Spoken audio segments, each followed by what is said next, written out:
Before time was named, before form knew its shadow, there was only Nun, a vast, formless deep, an endless swirling ocean of primordial waters, dark and silent as the unformed thought of creation itself. It was the absolute void, yet paradoxically, it contained the potential for everything. Within this boundless, eternal expanse, a stirring began, not with thunder or light, but with an almost imperceptible hum, a vibration that resonated from the heart of nothingness. From this pregnant void, a singular consciousness began to coalesce. It was Atum, the All-One, the Self-Created. He was the first thought, the first will, separating himself from the liquid oblivion that was his mother. He knew neither mother nor father, only the immense cold pressure of Nun and the burgeoning, irresistible impulse to be.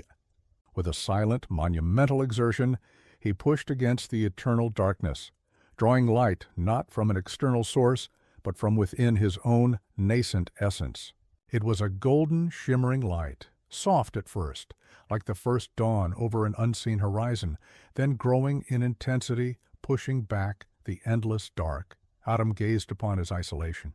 There was no sky, no land, no breath of air. Only himself, an island of divine awareness in the boundless sea. "I am," he declared, his voice a tremor that sent ripples through the placid waters of Nun, "but I am alone." This utterance was the first sound, an act of self-definition that carved a space for existence out of non-existence. He yearned for a foundation, a solid point upon which to anchor his emerging reality. Slowly, inexorably, from the very spot where he had first appeared, a mound of earth began to rise from the waters. It was Benben, the Primordial Mound, the first patch of dry land, solid and firm, a testament to Atum's will. Upon Benben, Atum stood, a radiant figure, both male and female, complete within himself. The golden light intensified, painting the surrounding waters in hues of nascent gold and deep, unfathomable blue. His solitude was profound, yet within him lay the blueprint for all that would follow. He felt the vastness of the task before him, to bring order and life from this watery chaos. He was the sun yet to rise, the breath yet to be drawn, the life yet to unfold. His eyes, the nascent eye of Ra, surveyed his domain, a domain of infinite potential waiting for the touch of creation. The task was immense, yet the will was even greater.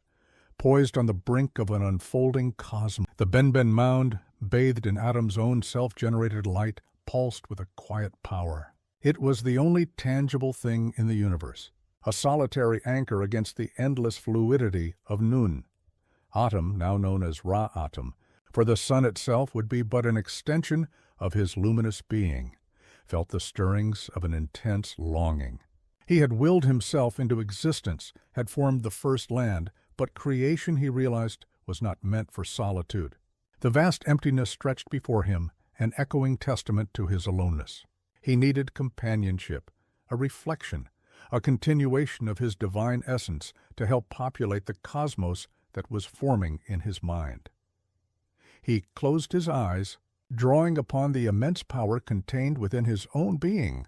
He was the sum of all possibilities, the very fabric of existence, and from this deep wellspring he began to conceive. But how does one create from nothing but oneself?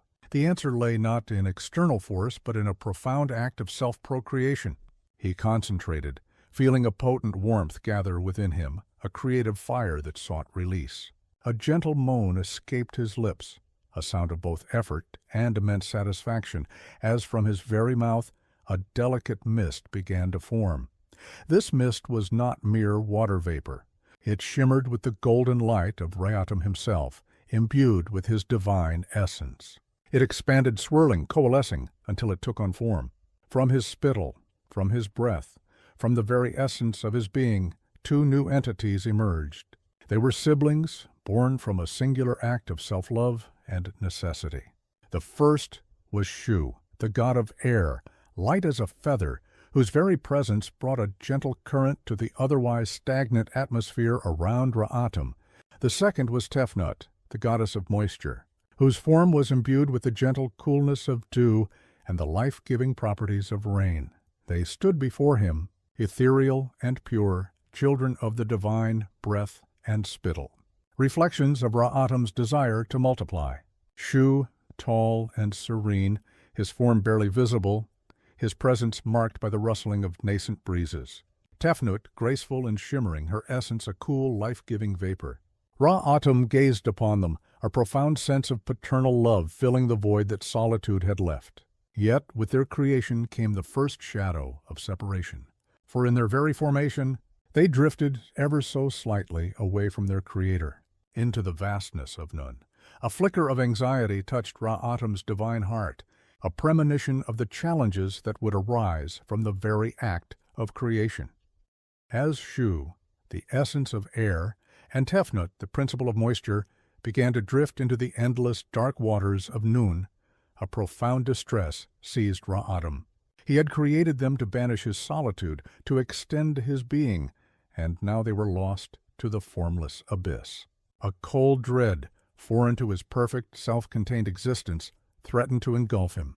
The golden light he emanated flickered, momentarily dimmed by the unprecedented fear that had touched the primordial god. How could he find them in this boundless, trackless ocean? His own divine vision, while encompassing, could not penetrate every ripple of the chaotic deep. It was then that a brilliant, singular idea sparked within him. From his forehead, a point of pure, incandescent light detached itself. This was the Eye of Ra, not merely an organ of sight, but a living, sentient extension of his own power and will, infused with his fiercest determination and brightest wisdom. It was a radiant orb burning with a fierce, protective love. "Go, my eye!" Atum commanded, his voice ringing with urgency. "Seek my children. Bring them back to me." The Eye of Ra, blazing like a nascent sun, plunged into the watery expanse. It cut through the darkness of Nun like a searing arrow, its golden glow illuminating the path. It was a tireless seeker, navigating the shifting currents, piercing the deepest, most shadowy recesses where no light had ever dared to venture. For eons it searched, its journey a solitary odyssey through the unformed cosmos. It battled phantoms of non-existence, vestiges of chaos that sought to reclaim the burgeoning order. Its radiant light was a beacon, a promise of creation's triumph over the void. Meanwhile, Atum remained on Benben, his heart heavy with worry. He had poured his essence into the eye, endowing it with his formidable power, and now he was diminished, vulnerable in a way he had never been before. His light, though still present, felt weaker, a lonely flame in the vastness. He paced the small mound, his consciousness stretched across the infinite, straining to perceive the faintest tremor of his eye's progress, the slightest hint of his children's return. The solitude that had driven him to create now felt like a crushing burden, amplified by the uncertainty of his children's fate. He vowed that when they returned, he would shower them with warmth and light, and the cosmos would never know such separation again. The return of his children and his eye would mark a new phase of creation, a new understanding of the delicate balance between giving and receiving. While the Eye of Ra traversed the endless waters of Nun, Atum's anxiety on Benben grew to an almost unbearable pitch. The golden light that flowed from his being became restless, flickering like a flame besieged by unseen winds. He had surrendered a part of himself, his powerful eye, to the terrifying abyss, and now he felt exposed, vulnerable. The silence of the primordial sea, once merely lonely, now felt menacing, filled with the imagined echoes of his children's struggle, or worse, their final dissolution into the formless deep. Hours stretched into what felt like millennia. Atum closed his eyes, focusing his entire being on the connection he still felt to Shu and Tefnut, a subtle thread of paternal energy linking them to him. He whispered their names into the void, a low resonant plea that rippled through the unformed elements. Shu, Tefnut, return to me. He willed their existence, their forms, to remain cohesive against the chaotic pressures of Nun, and then a faint glint, a disturbance in the distant darkness. It was the Eye, a brilliant star returning from its epic quest. It soared through the liquid expanse, its light a joyful supernova, and in its wake, following closely, were the forms of Shu and Tefnut. They were weary, their ethereal forms slightly dimmed by their ordeal, but they were whole. Shu brought with him the first gentle currents of air, a delicate breeze that caressed Atum's face.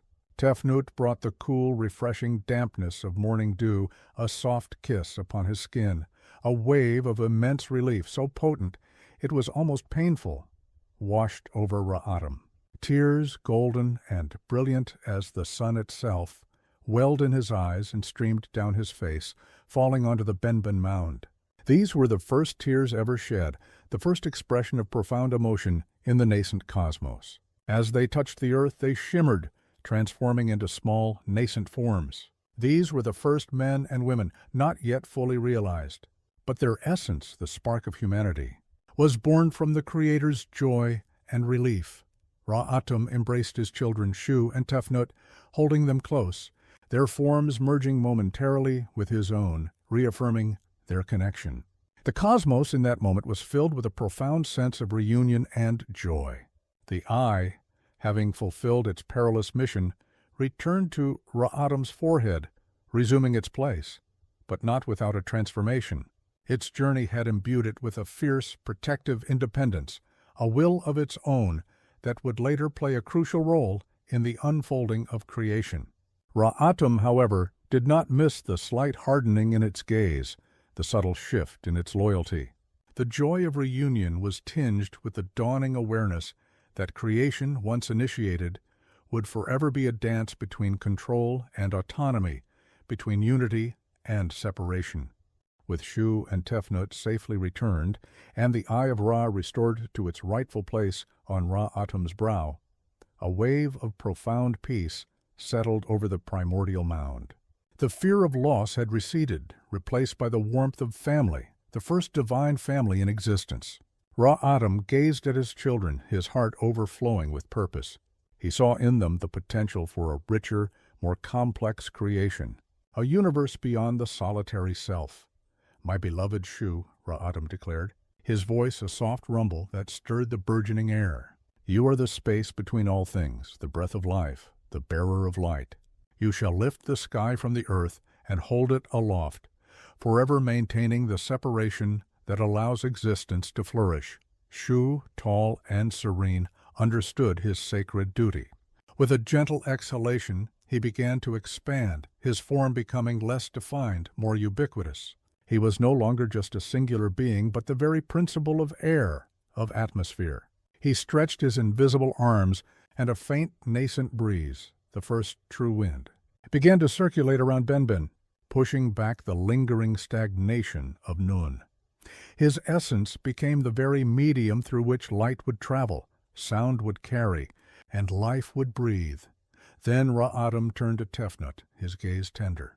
"And you, my beautiful Tefnut," he proclaimed, his voice imbued with the coolness of deep wells. "You are the divine moisture, the dew that nourishes, the rain that sustains. You shall bring forth the life-giving waters, the rivers, and the oceans, ensuring that creation is fertile and bountiful." Tefnut, graceful and flowing, accepted her role with quiet dignity. She began to weep tears of sweet life-giving water, not of sorrow, but of profound creative joy. These tears fell upon the Benben, sinking into its primordial earth, promising fertility. From her being flowed the essence of all liquid, the vital fluid that would eventually form the mighty Nile, the lifeblood of the land that was yet to be. She was the very principle of sustenance, the cool embrace that balanced Shu's expansive warmth. Together Shu and Tefnut, the twin pillars of air and moisture, began to sculpt the nascent cosmos. Shu's invisible currents moved the formless mist of Tefnut, creating swirls and eddies, hinting at future skies and cloud formations. Their very existence was an act of constant differentiation, separating elements, defining boundaries, laying the groundwork for greater structures. The dark waters of Nun, though still vast, now had pockets of atmospheric clarity, illuminated by the pervasive glow of Atum. The Benben, once a lonely rock, began to feel the first gentle kiss of air and the first nourishing touch of moisture. The stage was set for the next grand act of creation, the birth of the earth and the sky themselves, a testament to the ever-expanding lineage of the Ennead. With Shu, the boundless air, and Tefnut, the fertile moisture, now performing their cosmic dance, the universe began to take on a more defined shape. The immediate vicinity of Benben was no longer a pure void. It was a swirling tapestry of nascent atmosphere and nascent humidity, the foundational elements for a living world. Atum observed his children with satisfaction, yet his creative impulse remained unquenched. He saw the vast potential in their union, a potential for greater complexity, for solid form and structured expanse, Shu and Tefnut, drawn together by their shared divine essence and purpose, found themselves inextricably linked. Shu's currents guided Tefnut's mists. Tefnut's moisture softened Shu's expansive breath. Their very beings were in constant interaction, a cosmic embrace that birthed new possibilities. From this intimate, harmonious union, a new spark of life began to coalesce, a blending of their elemental powers into something entirely different. Something tangible and vast, a son and a daughter, twins, emerged from the profound embrace of Shu and Tefnut. The first was Djed, the earth. He emerged as a solid, fertile being, heavy and grounding, his skin like the dark, rich soil, his form representing the very foundation of physical existence. He carried the weight of matter, the potential for all that would grow and thrive. His brother was Nut, the sky. She was ethereal and expansive, her form a shimmering blue, spangled with nascent stars that glimmered even in the constant light of Atum. She represented the infinite canopy above, the celestial expanse that would hold the sun, moon, and stars. At their birth, Djed and Nut were inseparable. They lay intertwined, a passionate embrace that held the nascent cosmos in a perpetual, loving clinch. Djed, the earth, lay beneath, his body a fertile plain. Nut, the sky, arched directly over him, her body pressed so close that no space existed between them. Their embrace was beautiful, a perfect union, yet it also prevented any further creation, any distinct differentiation of elements. There was no room for air to truly flow, no space for light to fully penetrate, no separation between the ground beneath and the heavens above. Atum looked upon his grandchildren with a mix of joy and concern. Their love was powerful, but it threatened to stifle the very progress of creation. The universe, to flourish, needed order, structure, and distinct realms. The first great challenge to Ma'at, the principle of cosmic order and balance, had presented itself. The divine lineage was growing, but with growth came the complex task of defining roles and boundaries, a challenge that would require a firm hand to ensure the cosmos did not collapse back into a singular, undifferentiated embrace. The entwined forms of Djed and Nut presented Atum with a dilemma. Their passionate embrace, a testament to their deep connection, also meant a stifled cosmos. The sun, Atum's own luminous essence, could not fully traverse the heavens if Nut remained pressed against Djed. There was no space for light to truly fill the world, no room for the burgeoning forms of life that Atum envisioned. The concept of Ma'at, though yet unspoken, stirred within Atum's consciousness a need for balance, for appropriate separation, for order that allowed things to exist in their own rightful spheres. Atum turned to Shu, his eldest son, the very essence of air and space. "Shu," he commanded, his voice resonant with divine authority, "you are the lifter, the separator. It is your sacred duty to part Djed and Nut, to create the space in which all creation may breathe and thrive. This separation, though it may seem harsh, is necessary for order, for Ma'at to truly take root." Shu, ever obedient and imbued with the principle of expanse, approached his children. He felt the sorrow of their impending separation, the wrenching pain it would cause, but he also understood the greater cosmic necessity. With a deep breath that stirred the entire nascent atmosphere, Shu began to push. His strong, invisible hands, the very currents of air, pressed against Nut's arched back, gently but firmly lifting her away from Djed. Nut cried out, a sound that echoed like the first lament, as she was slowly, agonizingly pulled from her beloved brother. Her body, once intimately intertwined with his, now stretched into the vast blue canopy we know as the sky. Djed below groaned in sorrow, his form now flattened into the expansive earth, his longing for Nut a palpable ache that would forever define the land.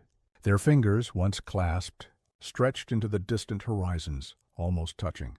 Yet forever separated by the growing expanse of Shu's embrace, Shu stood between them, his arms extended, eternally holding Nut aloft, ensuring the constant, necessary separation. He became the very air that filled the space between heaven and earth, the medium through which light shone and life would breathe. Nut's body, now high above, became the vault of the heavens, adorned with the nascent stars where Atum had envisioned. Djed's body became the fertile ground, ready to receive the life-giving waters and eventually the seeds of creation.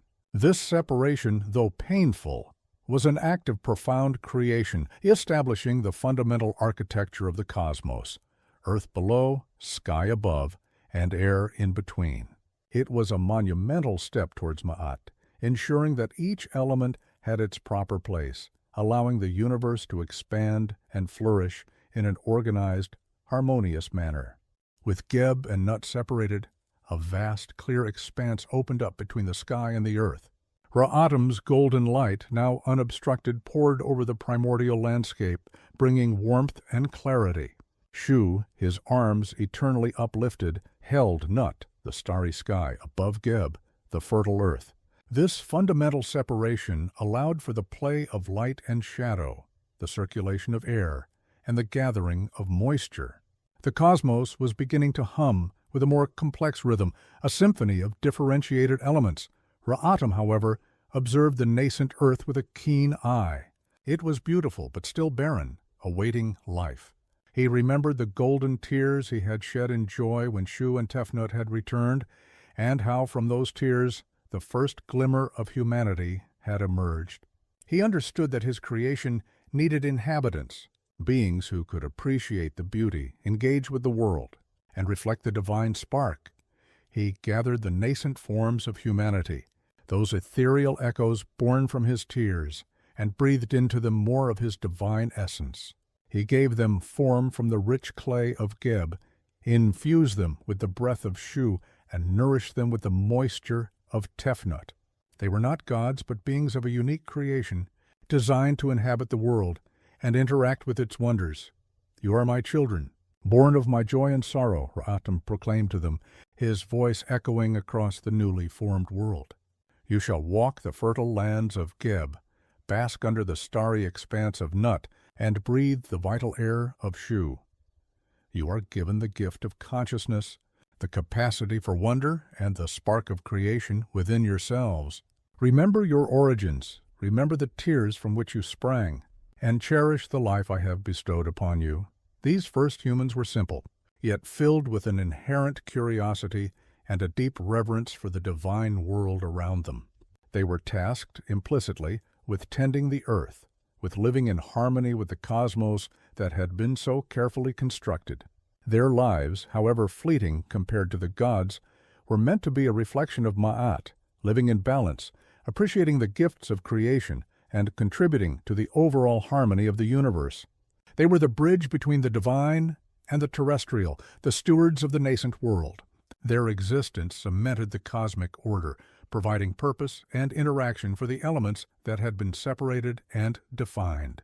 The presence of humanity signaled Atum's grand design for a vibrant, thriving world, one where the divine lineage intertwined with mortal life. With humanity now present upon the fertile earth of Djed, a new dimension was added to Atum's creation. He had brought forth air and moisture, separated sky and earth, and now populated the world with sentient beings. Yet, with the dawn of humanity came new responsibilities, and a subtle shift in Atum's role. He was no longer just the self-created source, but the sun itself, the great celestial body that traversed the heavens bringing light and warmth to all. He became Ra, the solar deity, his journey across the sky a daily assurance of cosmic order. Each morning, Ra would rise in the east, his golden barge, the man Djed, gliding across the vast expanse of Nut's body. He illuminated the world, awakening humanity to their tasks, warming the earth and bringing life to the plants nurtured by Tefnut's moisture. Throughout the day he presided over the living, his eye ever vigilant, observing the deeds of gods and mortals alike. He saw the joy, the struggle, the nascent creativity of his human children. But with the evening came a new perilous journey. As the sun set in the west, Ra's barge transformed into the Masektet, the night barge, and he descended into the Duat, the underworld. This was not a realm of death, as humans would perceive it, but a place of constant renewal and struggle. Here, in the deepest hours of the night, Ra battled the forces of chaos, personified by the monstrous serpent Apophis, whose sole desire was to swallow the sun and plunge creation back into Nun's embrace. This nightly struggle was Ra's great burden, yet also his greatest blessing to creation. Without his nightly triumph over Apophis, the sun would not rise again and Ma'at would be shattered. He was not merely a passive observer, he was the active guardian of order, constantly defending it from the forces of disorder. His journey through the Duat was fraught with peril, navigated by a crew of lesser deities and aided by the wisdom of Thoth and the magic of Isis, who, though not yet born, would eventually play her part. This constant cycle of light and dark, of life and potential oblivion, established the rhythmic pulse of the cosmos. Humanity, though unaware of the grand battles fought each night, lived by the predictable cycle of Ra's journey, his presence a guarantee of life and continuity. The Djed pillar, an Ankh-like symbol of stability and duration, began to resonate with Ra's enduring strength, a silent promise of his daily return. His journey was a testament to the fact that Ma'at was not a static state, but a dynamic, eternal struggle requiring constant vigilance and renewal. As Ra journeyed across the heavens and through the Duat, establishing the cycles of day and night, life and renewal, the concept of Ma'at solidified into a governing principle for all existence. It was not merely a law, but an inherent truth, a cosmic order that embraced justice, harmony, balance, and truth. It was the antithesis of chaos, the guiding light forged from Atum's initial struggle against Nun and his continued battles in the Duat. Ma'at was personified as a goddess, though not one born of the direct lineage of Ra in the same way Shu and Tefnut were. She was an emanation, a fundamental principle of existence, always present, always guiding. She was depicted with a single ostrich feather upon her head, a symbol of lightness, truth, and balance. Her presence was felt in the rhythmic flow of the Nile, bringing life to the desert in the predictable rise and set of the sun, and in the just actions of both gods and mortals. Ra himself was the supreme embodiment of Ma'at. His daily journey was the greatest act of maintaining cosmic balance, ensuring the world did not revert to chaos. He commanded his children and grandchildren, the burgeoning Ennead, to uphold Ma'at in all their dealings. Every divine decree, every interaction, every act of creation or destruction was to be measured against the feather of Ma'at. "Let balance be your guide," Ra declared to the pantheon, his voice echoing across the now structured cosmos. "Let truth be your word and justice your deed. For without Ma'at, all that has been built shall crumble. Without harmony, chaos shall return. Embrace the order, protect the balance, and ensure that the world I have brought forth continues to thrive in its intended rhythm." The gods understood. Shu maintained the space, ensuring separation. Tefnut nourished the land, ensuring fertility. Gib provided the stable ground, and Nut the overarching sky. Each played their part in the grand design of Ma'at, creating a universe where everything had its place, its purpose, and its connection to the greater whole. Humanity, though small, was also meant to live by Ma'at, their deeds weighing on the cosmic scales. The world had moved from primordial chaos to a state of complex, ordered beauty, all held together by the delicate yet unbreakable threads of Ma'at. But as the divine lineage grew, with it grew the potential for challenges to this hard-won order, setting the stage for the next generation of gods and their intertwined destinies. The cosmos, now governed by the immutable laws of Ma'at, and illuminated by the daily journey of Ra, hummed with a stable, vibrant energy. Shu held Nut aloft, creating the vast, airy expanse, while Geb lay beneath, fertile and enduring. From the union of Geb, the earth, and Nut, the sky, came forth the next generation of divine beings, the most famous and pivotal figures of the Ennead. These were the children who would inherit the legacy of creation, and whose intertwined destinies would forge the very soul of the Egyptian world. Nut, the sky pregnant with the promise of future deities, felt the immense weight of her progeny. But her birth-giving was not simple, for Ra had decreed that she should not give birth on any day of the year. Thoth, the wise god of writing, magic, and the moon, intervened. He gambled with the moon, Khonsu, for 5 extra days, creating the Ipagomenal days outside the regular calendar year. It was on these 5 intercalary days that Nut gave birth to her remarkable children, thus circumventing Ra's decree and ensuring the continuation of the divine lineage. The first to emerge on the first of these special days was Osiris. He was born with a complexion like the verdant green of the Nile's banks, radiating an aura of serenity and benevolent power. His very presence promised fertility, prosperity, and a just reign. He was destined to be a king, a civilizer, and a bringer of order to humanity.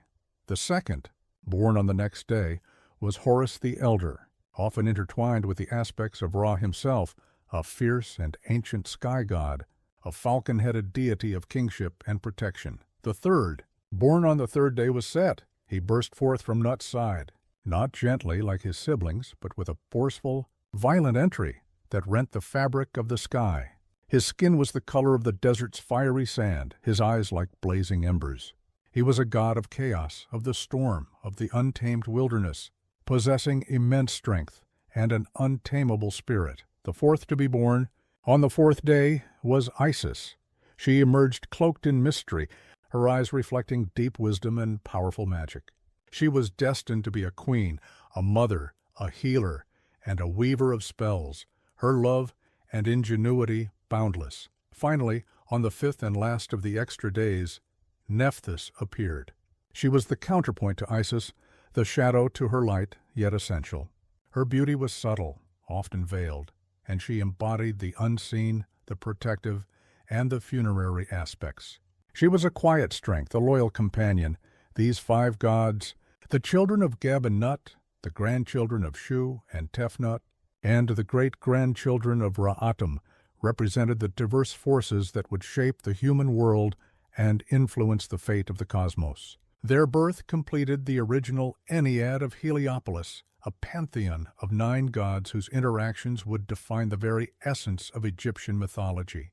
The stage was set not just for order, but for the intricate drama of divine relationships, power, love, jealousy, and the unending quest to maintain Ma'at. From the moment of his birth, Osiris carried an undeniable aura of kingship and benevolence. His skin, the verdant green of the fertile Nile Valley, symbolized life, growth, and resurrection. He was born with a calm wisdom in his eyes, a natural grace in his bearing, and a profound understanding of Ma'at that resonated deep within his divine essence. He was the eldest son of Geb and Nut, and his destiny was clear, to rule the earth and bring civilization to humanity. When the time came for Ra to pass on the direct rulership of the earth, he looked upon his descendants. Shu had separated the sky and earth, Tefnut had brought moisture, Geb provided the fertile ground. But it was Osiris who possessed the unique blend of compassion and wisdom necessary to guide humanity. Ra, now primarily concerned with his solar journey and the defense against Apophis in the Duat, entrusted the scepter and crook of kingship to Osiris. Osiris, as the first king of Egypt, embarked upon his reign with boundless enthusiasm and a profound sense of responsibility. He found humanity still dwelling in a primitive state, living in caves, struggling for survival, and unaware of the sophisticated ways of Ma'at. He did not judge them, but saw their potential. He taught them agriculture, showing them how to cultivate the fertile soil of Geb, how to sow seeds, and how to harness the life-giving waters of the Nile guided by Tefnut's essence. He introduced them to the art of irrigation, turning barren lands into lush fields. He taught them laws based on the principles of Ma'at, establishing justice, fairness, and harmonious living among them. He showed them how to build homes, how to carve stone, and how to create beautiful crafts. He brought them music, art, and the rituals that honored the gods, allowing them to connect with the divine. Under Osiris's benevolent rule, Egypt flourished. The land became a paradise, the people happy, productive, and wise. He traveled throughout the world, spreading his teachings, bringing civilization wherever he went, never resorting to violence, but always through persuasion and wisdom. His wife and sister, Isis, was always by his side, her magical prowess and keen intellect complementing his gentle strength. Together they established a golden age, a period of unparalleled peace and prosperity. Osiris's reign was a living embodiment of Ma'at on earth. He brought order from chaos, civilization from savagery, and fostered a deep respect for life and justice. He was adored by humanity, a beacon of hope, and a symbol of all that was good and right in the world. Yet this very success, this undeniable glory, cast a long shadow, stirring the embers of jealousy in the heart of another darker deity, threatening the hard-won balance of the cosmos. Born on the fourth of the intercalary days, Isis emerged with an innate understanding of the world's hidden energies and a profound capacity for love. Her eyes, deep and knowing, held the wisdom of ancient spells and the promise of fierce protection. She was the sister and wife of Osiris, and together they formed an unparalleled divine pair, a perfect embodiment of harmonious rule and creative power.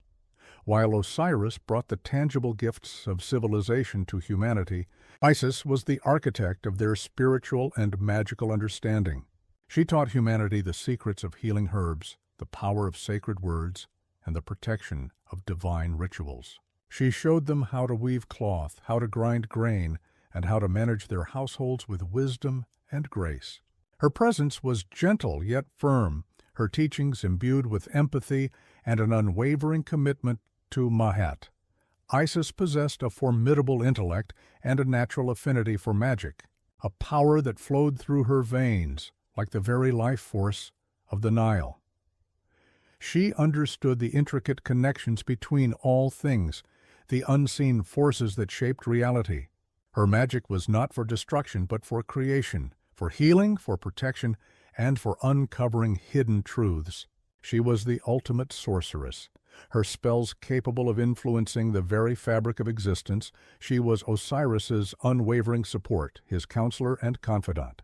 While he traveled the world, spreading his teachings, Isis governed Egypt in his stead, ensuring that the laws of Ma'at were upheld and that humanity continued to prosper. Her presence on the throne was as revered as Osiris's, for she ruled with justice and compassion, her wisdom solving disputes and fostering peace. Isis was more than a queen. She was the divine archetype of motherhood, fidelity, and resourceful strength. Her love for Osiris was absolute, a bond that transcended even the boundaries of life and death. She was fiercely protective of her family and her people, her calm demeanor capable of concealing a formidable will when faced with injustice. The feather of Ma'at resonated deeply within her soul, guiding her actions and empowering her magic. Her legend would become inextricably linked with sorrow and triumph, with the darkest betrayal and the most profound act of restoration.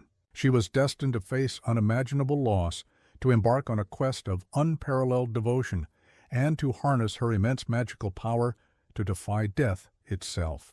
Her story would stand as a testament to enduring love, unwavering courage, and the potent force of a mother's will, all in the service of restoring Ma'at to the world. Born with a violent flourish from Nut's side, Set was a stark contrast to his benevolent brother, Osiris. His form, often depicted with the head of a strange, unknown desert creature, part aardvark, part jackal, part wild dog, was as formidable as his temperament.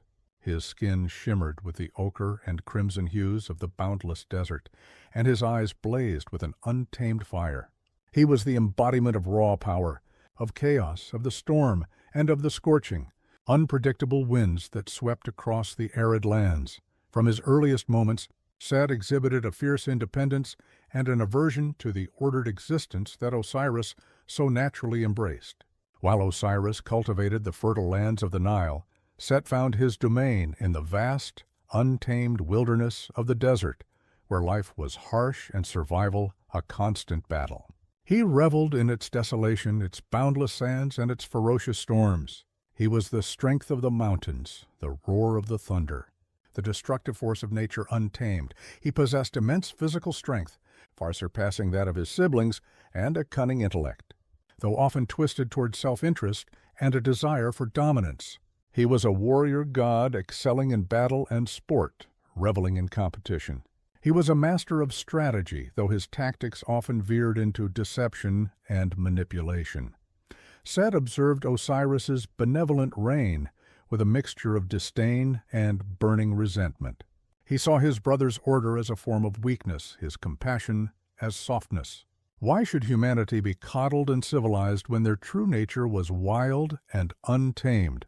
Why should the fertile valley be the focus of power when the vast, powerful desert offered true strength? He chafed under the gentle, harmonious rule of Ma'at that Osiris so diligently upheld. His heart harbored a deep jealousy for Osiris's popularity and the ease with which his brother commanded respect and love. Set believed that true power lay in dominance, in force, in asserting one's will, not in gentle guidance. He craved the throne, not for the sake of order or to shepherd humanity, but for the sheer unadulterated power it represented. This simmering resentment, fueled by his chaotic nature and boundless ambition, became a poison in his divine soul. He plotted in the shadows, his thoughts as sharp and dangerous as the desert thorns. The harmony established by Ra and nurtured by Osiris and Isis was an affront to his very being. Set was a force of disruption, a necessary counterpoint to order, yet one that threatened to unravel the very fabric of the cosmos. His shadow loomed large over the Golden Age, promising a storm that would shake the foundations of the divine world and challenge the very essence of Ma'at. Following her radiant sister, Isis, Nephthys was the fifth and final child of Geb and Nut, born on the last of the intercalary days. Her presence was often subtle, overshadowed by the more overt power of her siblings, yet she possessed a unique and essential place within the Ennead. She was the quiet counterpoint to Isis, the shadow to her light, often associated with the unseen, the protective, and the funerary aspects of existence. Nephthys was beautiful, though her beauty was often described as veiled, mysterious, and somewhat melancholic. Her domain encompassed the desolate edges of the cultivated land, the desert fringes, and the sacred spaces of death and mourning.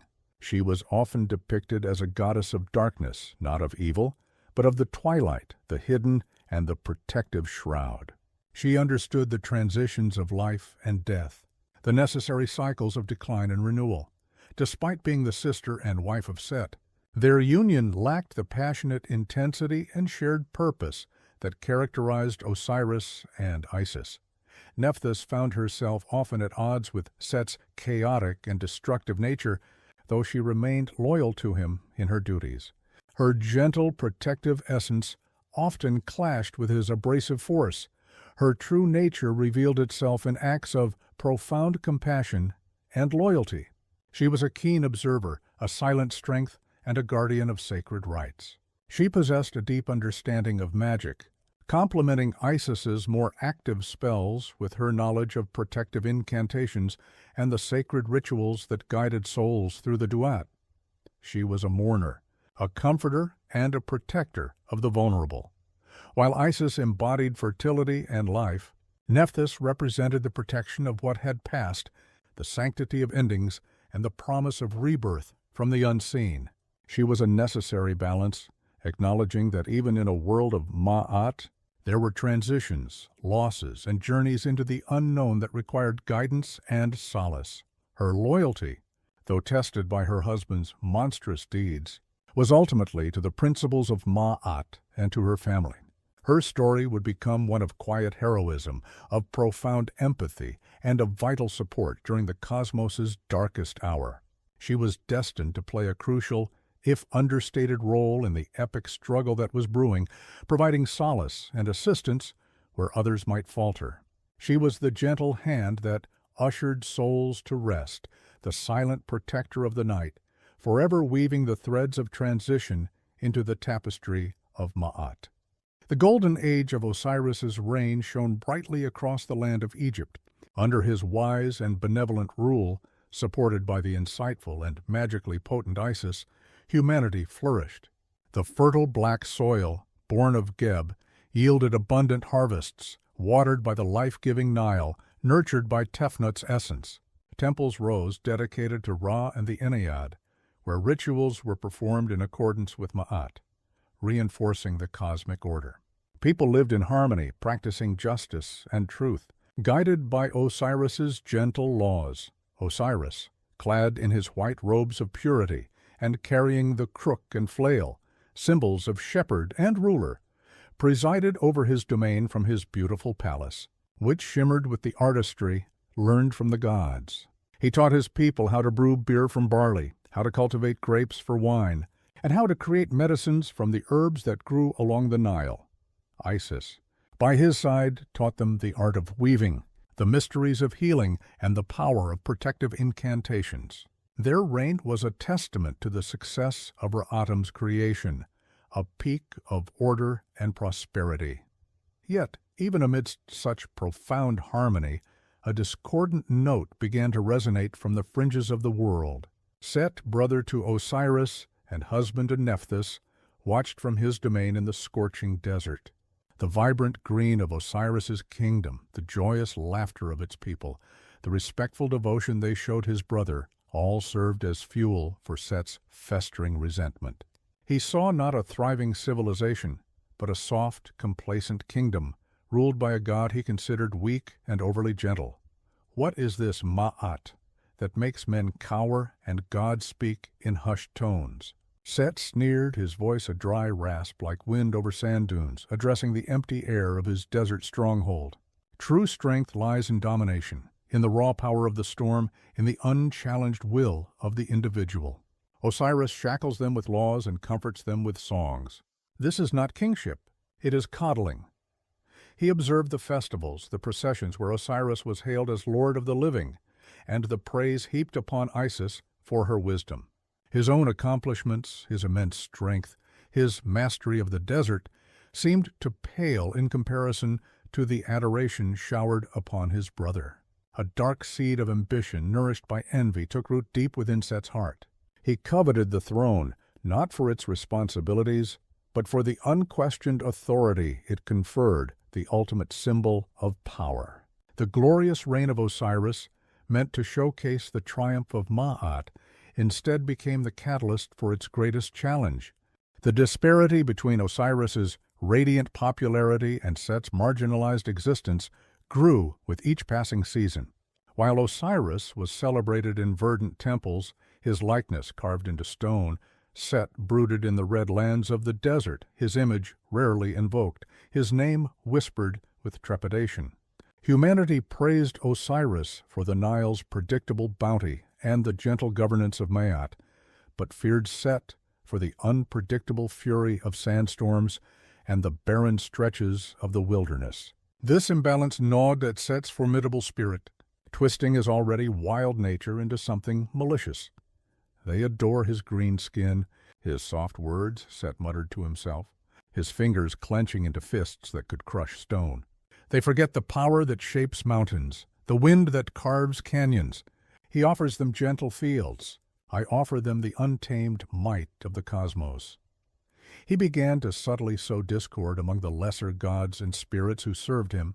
Speaking of Osiris's perceived weaknesses, his softness, his supposed inability to truly rule with an iron fist when necessary. He whispered of Osiris's journeys abroad, portraying them not as acts of benevolent civilization, but as abandonment of his duties, leaving Egypt vulnerable. These were half-truths, crafted with malicious intent, designed to erode faith in the king, even within his own household, Set's darkness intensified. Nephthys, his wife, a goddess of shadow and protection, found herself increasingly isolated from his brutal ambition. She saw the insidious nature of his thoughts, the growing malevolence in his eyes. Her quiet nature and devotion to Ma'at clashed severely with Set's contempt for order. She often tried to reason with him, to remind him of the balance taught by Ra, but her words were like dust in the desert wind, scattered by his fiery resolve. One evening, as Ra's solar barge began its descent into the Duat, leaving the world bathed in twilight, Set overheard a conversation between two minor desert spirits praising Osiris's latest decree on sustainable farming. The sheer, unadulterated adoration in their voices, juxtaposed with the fear they felt for Set, ignited a spark of pure, unbridled rage within him. His jealousy, once a simmering ember, now burst into an uncontrollable blaze. It was no longer enough to be respected or even feared. Set demanded to be worshipped, to be supreme. He believed Osiris stood as an insurmountable barrier to his destiny. A dark, insidious plan began to form in the depths of his cunning mind, a plot so audacious, so treacherous, that it would shake the very foundations of the cosmos and forever alter the course of divine and mortal history. The tranquility of Osiris's reign was about to be shattered by an act of unprecedented betrayal. The plan, meticulously crafted in the shadowed corners of Set's mind, was as insidious as it was audacious. He resolved not just to remove Osiris, but to humiliate him, to erase his memory, and to seize the throne he so desperately coveted. The annual festival celebrating Osiris's benevolent rule provided the perfect opportunity, a gathering where all the gods and humanity would be present, and Osiris would be at his most trusting. Set commissioned a magnificent, intricately carved wooden chest, crafted from the finest cedar, adorned with gold and precious stones. It was a masterpiece of artistry, but within its beauty lay a deadly purpose. He ensured the chest was precisely measured to fit Osiris's exact dimensions. Having secretly obtained them through guile and deception, at the height of the festival, amidst feasting and revelry, Set unveiled the chest. He presented it as a gift, a grand prize for a game. "Behold," he announced, his voice booming with false magnanimity, "a treasure for the god who fits perfectly within this magnificent sarcophagus. Let us see who among us is worthy." The gods, intrigued and amused by the unusual contest, began to try their luck. One by one they attempted to fit inside, but none matched its dimensions. Some were too tall, others too short, some too broad. A ripple of anticipation went through the crowd as Osiris, ever gracious and unsuspicious, stepped forward. Isis, watching from a distance, felt a faint tremor of unease, a cold premonition she could not quite grasp. Osiris, with a gentle smile, lay down within the chest. It was a perfect fit. A collective gasp went through the assembly, quickly followed by applause and cheers for the king. But before the cheers could fully erupt, Set, with a triumphant and horrifying grin, slammed the lid shut. His 72 co-conspirators, loyal to his chaotic cause, rushed forward, sealing the chest with molten lead, trapping Osiris within. Panic erupted. Isis screamed, a sound of pure agony that tore through the festive atmosphere. Humanity watched in horror, their beloved king imprisoned. Set, his eyes burning with maniacal triumph, ordered his minions to carry the sealed chest away. They hurled it into the Nile, hoping its currents would carry Osiris far away, to be lost forever in the embrace of Nun, or perhaps to be dashed against rocks and sink into oblivion. The golden age shattered in that moment. Darkness, not of night but of despair, descended upon Egypt. The once harmonious sounds of celebration turned into wails of sorrow and lamentation. Ma'at, the cosmic order so carefully constructed, was violently disrupted by this act of profound treachery. The divine lineage, meant to embody harmony, was now irrevocably stained by fratricide, plunging the cosmos into a crisis of unparalleled magnitude. The river Nile, once a symbol of life and bounty, now carried the heavy burden of treachery. The sealed chest, containing the beloved Osiris, drifted silently down its currents, a horrifying testament to Set's dark deed. A profound wail of grief tore through the land, not just from humanity, but from the very gods themselves. The air, once vibrant with joy, now hung heavy with sorrow. Isis, her heart shattered into a million pieces, collapsed in agony. Her beautiful voice, usually raised in song or gentle instruction, now echoed with cries of despair. "My love, my brother, my king," she sobbed, tears flowing like a torrent, threatening to mingle with the very waters that carried Osiris away. The world seemed to weep with her. The fertile fields withered slightly. The sun's light seemed to dim, reflecting the universe's mourning. Nephthys, despite her ties to Set, felt a surge of horror and profound sadness. She could not condone such an act. Her loyalty, above all, lay with the principles of Ma'at and the well-being of the divine family. She rushed to Isis's side, offering what little comfort she could, though her own heart was heavy with dread for the consequences of her husband's actions. Ra, observing from his solar barge, felt a deep tremor of anger and dismay.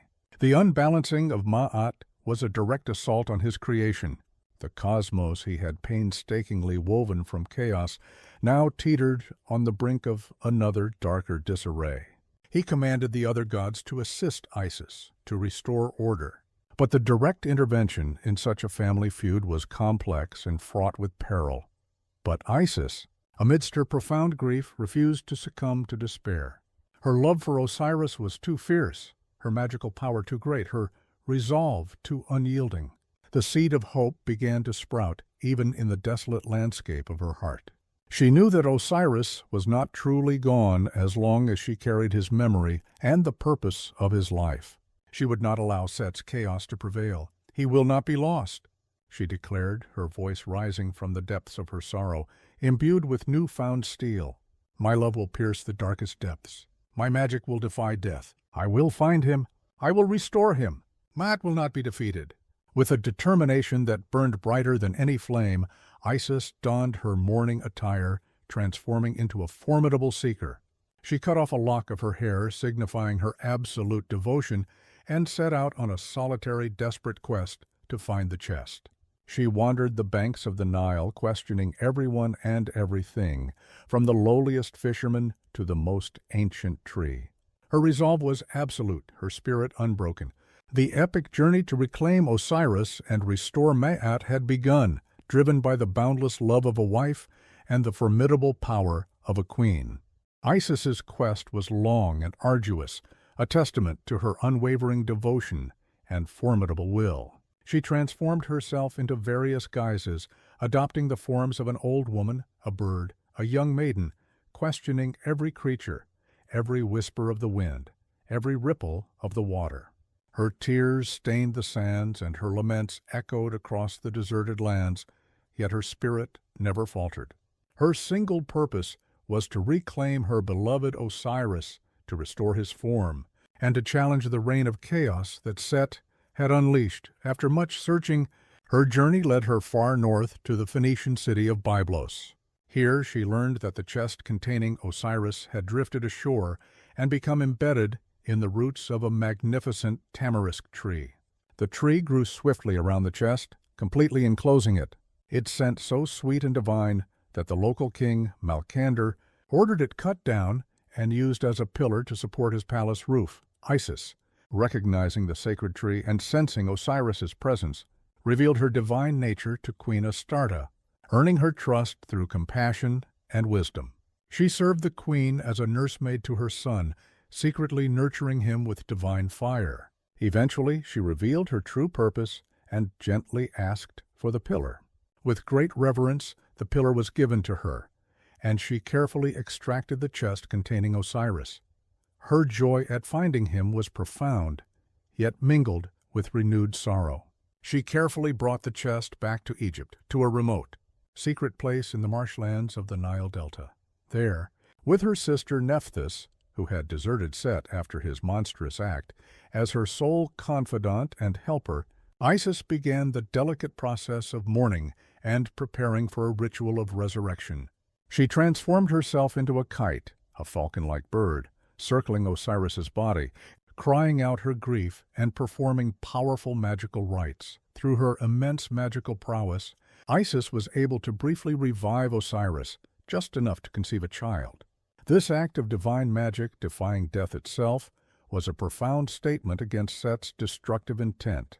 It was a secret hidden from Set, a tiny seed of hope for the future of Ma'at. But even this fragile moment of peace was brutally shattered.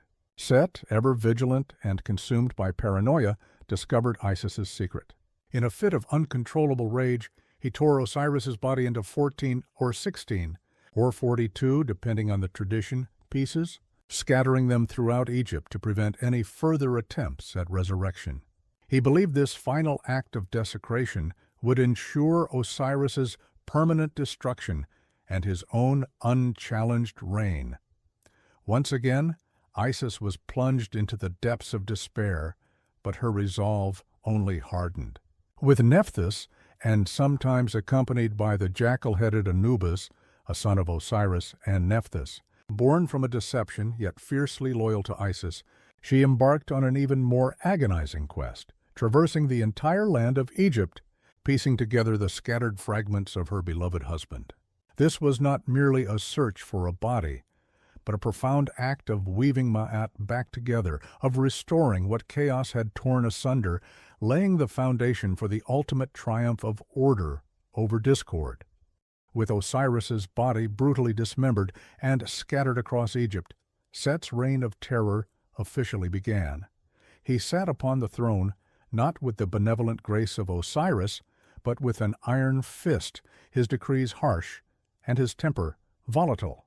The vibrant green of the Nile Valley began to dull, the once harmonious atmosphere grew tense, and humanity lived in fear.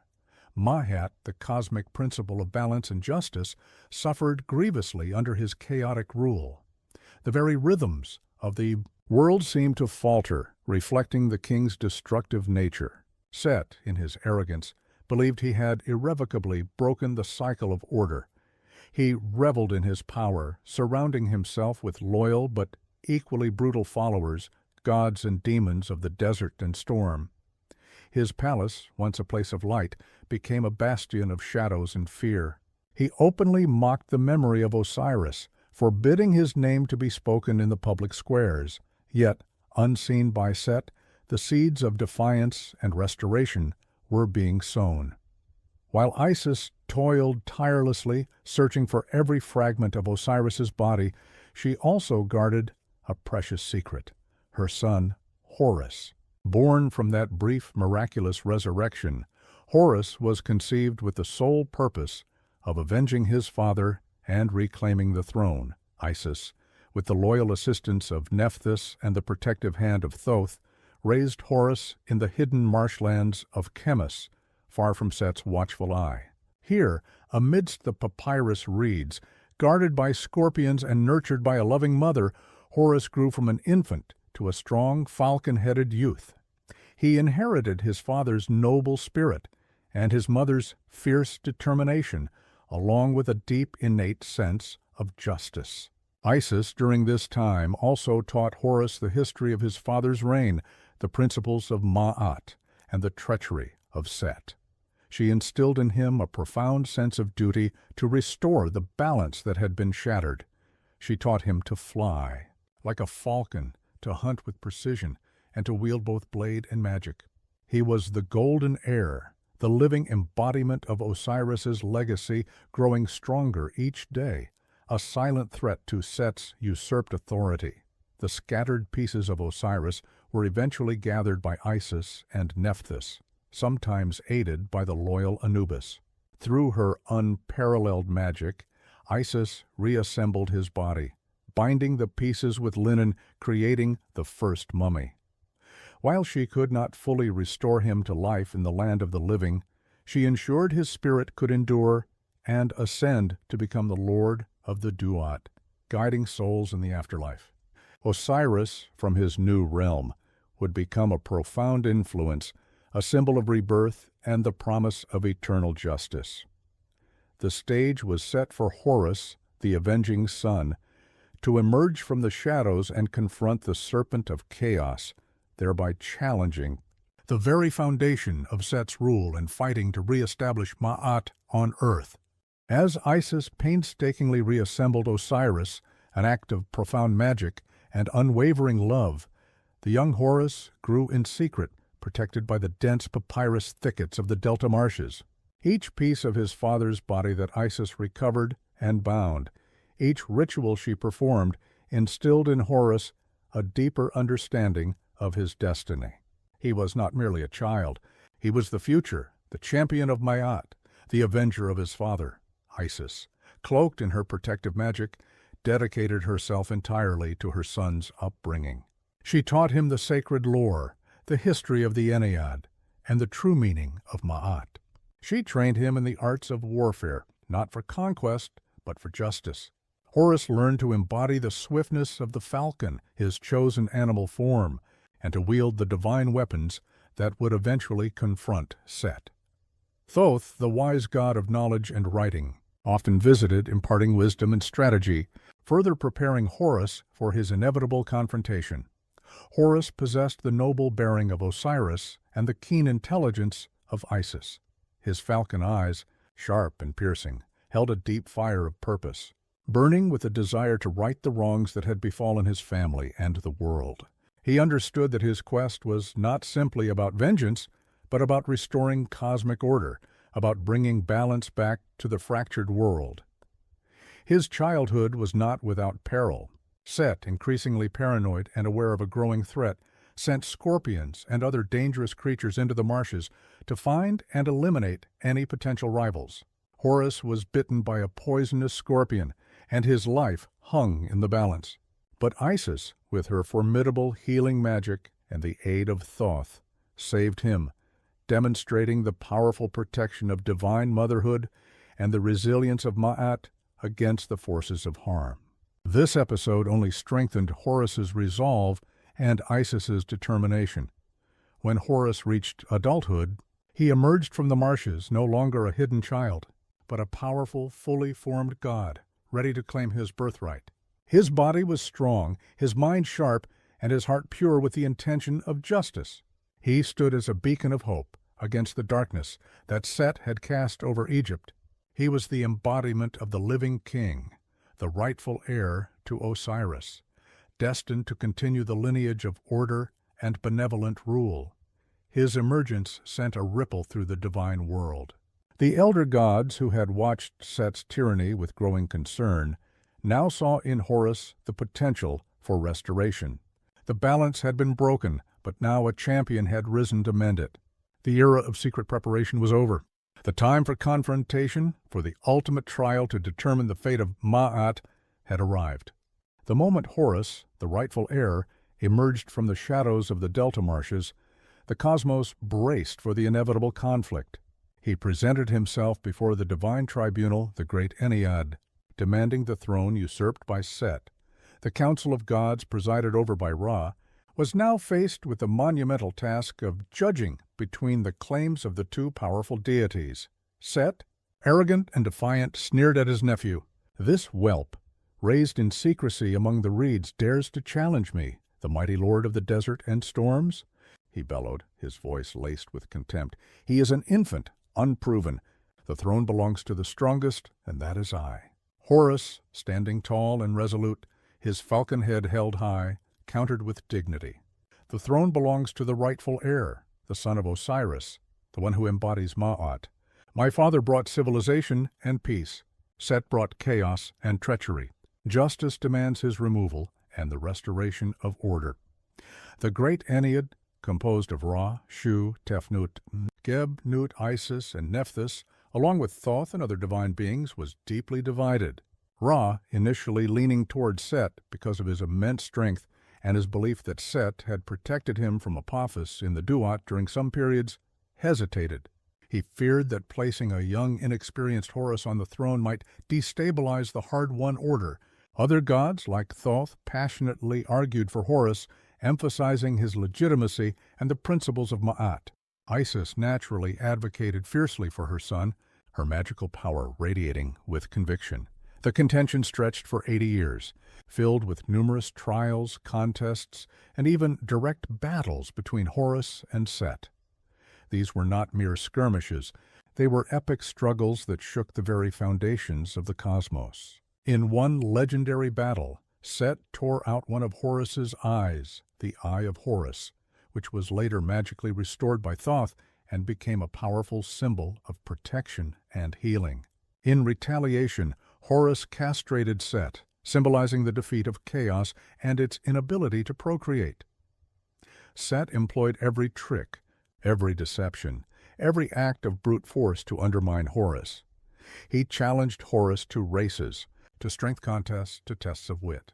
He tried to discredit him, to paint him as weak or illegitimate. But Horus, guided by his mother's wisdom and his own innate sense of justice, met every challenge with courage and resilience. The gods grew weary of the endless dispute, recognizing the grave threat it posed to Ma'at itself. They realized that Ra's initial hesitation was prolonging the chaos. Finally, after a particularly heinous act of deception by Set, who tried to trick the council into declaring him king by poisoning Horus's offerings, the scales began to tip decisively. The divine tribunal understood that the heart of Ma'at demanded justice for Osiris and rightful succession. The moment of decision was drawing near, a pivotal judgment that would forever shape the cosmic order. The endless contention between Horus and Set had exhausted the gods and jeopardized the delicate balance of Ma'at. The world yearned for a resolution, a definitive judgment from the great Ennead. Ra, as the most senior and powerful deity, was ultimately responsible for the final verdict. He had watched the struggles, the tricks, the battles, and the unwavering resolve of both contenders. Thoth, the arbiter of divine law and wisdom, presented his arguments with irrefutable clarity. He recounted Set's treacherous murder of Osiris, his desecration of the body, and his many attempts to undermine Horus and the principles of Ma'at. He emphasized Horus's legitimacy as the true heir, the son of the first king, Osiris, and his embodiment of justice and order. Isis, with passionate appeals and powerful magic, underscored Thoth's words, reminding the Ennead of the promise of Ma'at and the need for restitution. The other gods, particularly Shu and Geb, voiced their support for Horus. They saw in him the return of the benevolent rule that had brought prosperity and harmony to Egypt. Even Nephthys, Set's estranged wife, testified against her husband, confirming his wicked deeds and his contempt for Ma'at. Finally, Ra, having listened intently to all arguments and weighed the evidence on the cosmic scales of truth, made his pronouncement. His voice, once full of doubt, now boomed with the authority of the primeval creator. The judgment is clear. Set's actions were anathema to Ma'at, a disruption of the sacred order from which all creation sprang. His reign has brought only fear and disarray. He turned his radiant gaze upon Horus. Horus, son of Osiris, you have demonstrated courage, perseverance, and an unwavering commitment to justice. You are the rightful heir. The throne of Egypt, the mantle of kingship over the living, is yours. A collective cheer erupted from the assembled gods and spirits. The world, so long shrouded in the shadow of Set's tyranny, seemed to brighten instantly. Horus, dignified and humble, accepted his destiny. He was crowned wearing the double crown of Upper and Lower Egypt, symbolizing his unified rule over the entire land. He immediately began to restore the laws of Ma'at, rebuilding the temples, bringing justice to the people, and ensuring the cyclical prosperity of the Nile. Set, though defeated, was not utterly destroyed. Ra, recognizing his immense strength and his role as a necessary counterpoint to order, for even chaos has its place in the grand design, appointed him to a new role. Set would henceforth accompany Ra on his nightly journey through the Duat, defending the Solar Barge from the monstrous serpent, Apophis. In this capacity, Set's destructive energy would be harnessed for the greater good, protecting the very light he had once sought to extinguish. He would forever be a force of chaos, but a contained and purposeful one. The justice enacted by the Ennead and the triumph of Horus solidified the principles of Ma'at. The cosmic order had been violently shaken, but through unwavering determination, divine intervention, and the triumph of justice, it was restored. The divine lineage had weathered its greatest storm, establishing a legacy of kingship, rebirth, and the eternal vigilance required to maintain. With Horus enthroned as the living king of Egypt, the land began to heal. The green vitality of the Nile Valley returned, richer and more vibrant than before. Temples were rebuilt, rituals were restored, and the laws of Ma'at once again governed the hearts and actions of both gods and humanity. Horus, wise and benevolent like his father, and strong and decisive like his mother, ruled with unwavering justice and a deep commitment to cosmic balance. His reign established the eternal pattern of kingship in Egypt. Every pharaoh thereafter would be considered the living embodiment of Horus, ensuring the continuity of divine rule and the upholding of Ma'at on earth. The Djed pillar, the symbol of stability and duration, now stood firm and erect, representing the restored backbone of Osiris and the enduring strength of the cosmos. The Eye of Horus magically restored, and now a powerful symbol of protection and healing. Adorned amulets and temples guarding against evil and ensuring well-being, Osiris, though no longer ruler of the living, assumed his new vital role as Lord of the Duat, the king of the afterlife. He welcomed the souls of the departed, presided over the weighing of their hearts against the feather of Ma'at, ensuring that only the worthy passed into the blessed fields of Aru. His presence in the underworld provided comfort and promise of rebirth, ensuring that death was not an end but a transition within the grand cycle of existence. He was the embodiment of eternal life, the promise of resurrection, the constant reminder that even in death, Ma'at prevails. Isis, having fulfilled her sacred duty as mother and protector, continued to be revered as the Great Mother, the goddess of magic, healing, and universal love. Her fierce devotion and indomitable will became a beacon of hope and strength for all, especially for those in need of protection or solace. Nephthys, ever loyal and compassionate, stood by her sister, continuing her role as a guardian of the dead and a comforter in mourning. Completing the balance of life and death, Ra continued his daily journey across the heavens and through the Duat, his solar barge defended by the harnessed power of Set against Apophis. This eternal struggle ensured the daily renewal of light and the constant triumph of order over primordial chaos. The sun, moon, stars, and the Nile all moved in their predictable cycles, reflections of the enduring Ma'at or the Ennead. The 9 gods of Heliopolis now functioned as a cohesive unit, each playing their part in maintaining the cosmic equilibrium. From Atum's solitary emergence from Nun to the establishment of Horus's reign, the universe had moved from formless chaos to structured order, from separation to balance. The divine lineage had been tested by ambition, jealousy, and betrayal, but through love, magic, and justice, Ma'at had ultimately triumphed. The cosmic dance continued, a perpetual weaving of order, balance, and rebirth, an eternal epic etched into the very fabric of the Egyptian world, a testament to the enduring power of Ma'at. The sun, Ra, eternal and ever-present, continued its majestic journey across the sky, a golden eye gazing upon the world he had brought forth from the watery chaos of Nun. Each dawn was a reaffirmation of Ma'at, a testament to the enduring cycle of creation, order, and renewal. The desert winds, though still carrying the wild spirit of Set, were contained within their proper bounds, and, even in their fury, served Ra's greater purpose in the nightly battle against Apophis. The Nile, fed by Tefnut's essence and flowing over Geb's fertile body, continued its annual inundation, bringing life and sustenance to the Black Land. Mirroring the constant flow of existence, Horus, the living king, ruled Egypt with the wisdom of his father Osiris and the strength of his mother Isis, ensuring that justice prevailed and the cosmic order was maintained. And in the Duat, Osiris, the first king and the first to experience death and rebirth, presided over the judgment of souls, his gentle hand guiding them through the eternal journey, ensuring that Ma'at extended even beyond life into the realms of eternity. the feather of Ma'at, light and pure, remained the ultimate measure, weighing the hearts of all, divine and mortal. It was a constant reminder that balance, truth, and harmony were not static achievements, but an ongoing dynamic process requiring constant vigilance and conscious effort.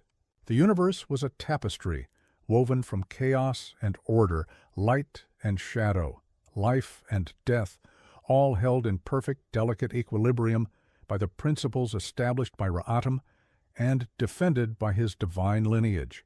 The saga of the Ennead was not merely a story of creation and conflict, but a timeless epic of the enduring spirit of Ma'at, the very heartbeat of the cosmos, forever seeking equilibrium, forever promising rebirth, forever whispering the truth of balance into the heart